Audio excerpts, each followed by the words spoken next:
Okay then, so after learning that this week's episode of Yu-Gi-Oh! 7s was a recap episode, I was slightly concerned. However, what we got instead was a very entertaining and enjoyable recap episode with a lot of character interactions. Hello everyone and welcome to Dueling with Downton, and today we're here to talk about all things episode 59 of the Yu-Gi-Oh! 7's anime series. A light-hearted comedic episode that, yes, was a recap. It presented a small cast of characters which all added something to the episode to help make it that much more enjoyable to watch. So then, first and foremost, let's discuss the recapped parts of the episode. Honestly, I was okay with the animation and clips that they showed, because the animation was very crisp, clean and clear. It was high quality. Plus, I felt a mixture of emotions resurfacing when watching certain clips within the flashback segments. Like the feeling of awesomeness when seeing Neil's first maximum once again. That was awesome in the episode it first appeared in, and is still awesome to see even now after so many episodes. Plus, a feeling of fondness and giddy arrived when seeing the goofy Machine Cavalry Club huddle around Asana to protect her when YUGIOH was facing Asana in the second rematch. I miss those guys and girls. Let's get the Cavalry Club back in action soon. Hopefully. Now, the fact that we got a recap episode so late into Yu-Gi-Oh! 7's already was interesting. But it does also show that potentially interest within Rush Duels and Yu-Gi-Oh! 7's in general has increased with the public, as they might have had fans return to Yu-Gi-Oh! 7's and start watching the series once they heard fusions have somewhat returned.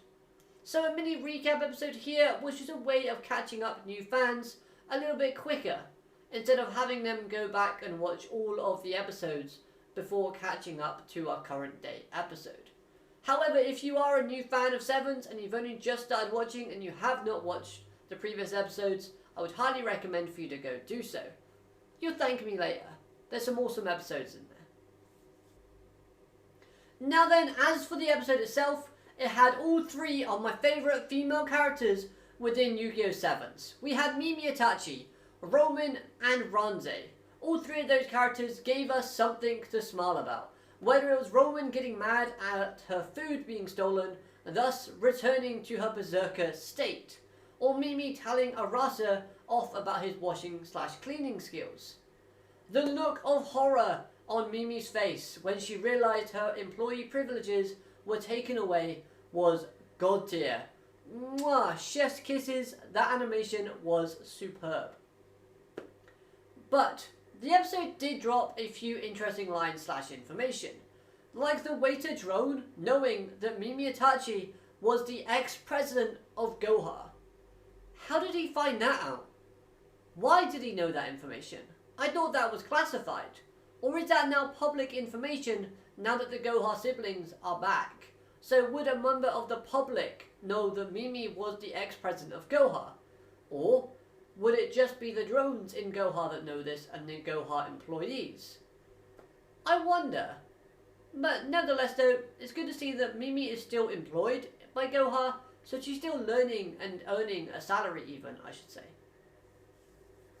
Now then, another question that arises within this episode on the topic of Mimi's character is why was she being so generous in allowing Gakuto and the rest of our cast in this episode to have a conversation within the restaurant that goes against her company.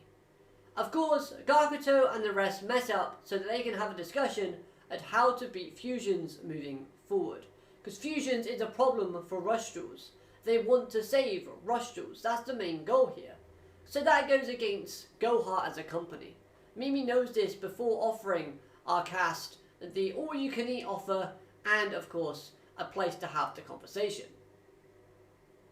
Now, my reasoning for why Mimi would want to do this has two reasons. Number one, she wants to blackmail or use this against our main cast in the future. Basically saying to Gakuto, remember the fact is I let you eat all that food and have a meeting? Tell me, what did you come up with in terms of how to defeat fusions moving forward? Maybe Mimi wants to go against YUGIOH and get revenge on how she was mistreated in being kicked out of the presidency of YUGIOH. Or maybe she wants to give them what our heroes have planned so she can gain more credit. Now, I'm not too convinced of that one because Mimi likes rush jewels and would probably help to save them if she could do so without damaging her future, whether that's financial or her job or whatever. So I do feel like Mimi is on our hero's side here, but she always does want to improve her living status and want to climb the ladder of success. So maybe she might use this information that our heroes kind of collectively come up with and use it to her advantage. So yes, Mimi has an ulterior motive here, and I kind of like that. Now the characters like Gakuto and Roman revisiting their alternative forms, those being Berserker Roman and Gaku Ting, I thought was okay. Because it shows that these elements are still a part of their characters and they haven't completely overcome them. Which makes a lot of sense because they're still young, they're still learning, they're still growing and developing. If these like alternative forms only come out for comedy, then I think that's a good use for them, and I would like it if they only remain for comedy. Now at the end of the day, this episode is what it was. It was a very fun and enjoyable, entertaining recap episode in my personal opinion. And seeing characters like Django return, I liked it, because I want to see this character come back, and I thought they did it in a very good and convenient way. It was very in line with continuity. Gakuto wanted to have a discussion between student council members, and getting the 6th elementary student council involved makes a lot of sense, because it's smart collective minds sort of coming together for a common goal.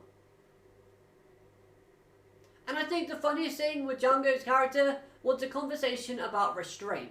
Telling off that girl, telling her she needs to restrain herself when it comes to eating all the food, while not actually acting upon what he preaches. I don't know, I thought that was a funny segment. Kaizo as well gives us another nightmare-fueled face within this episode.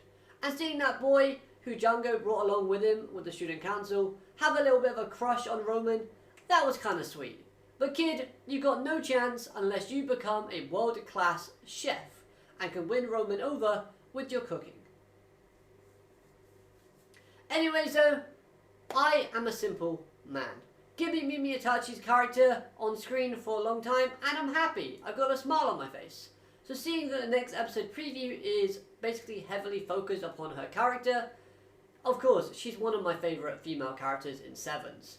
And the fact she's dueling a character I could not care less about, so one of my least favourite characters in Sevens in general, that being Swirly, gets me a little bit excited because I like seeing Mimi duel. I want to see her win. Yes, she has to win. I do not want to see Swirly beat Mimi. I would be seriously upset if that happens. I do not care about Swirly's character at all. Like, he is pointless at this point in my opinion.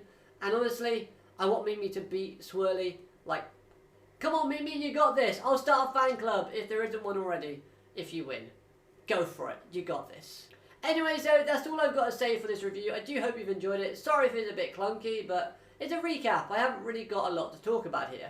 But anyway, again, hope you've enjoyed. Let me know your thoughts and opinions in the comment section down below. I'd love to hear what you have to say about the episode.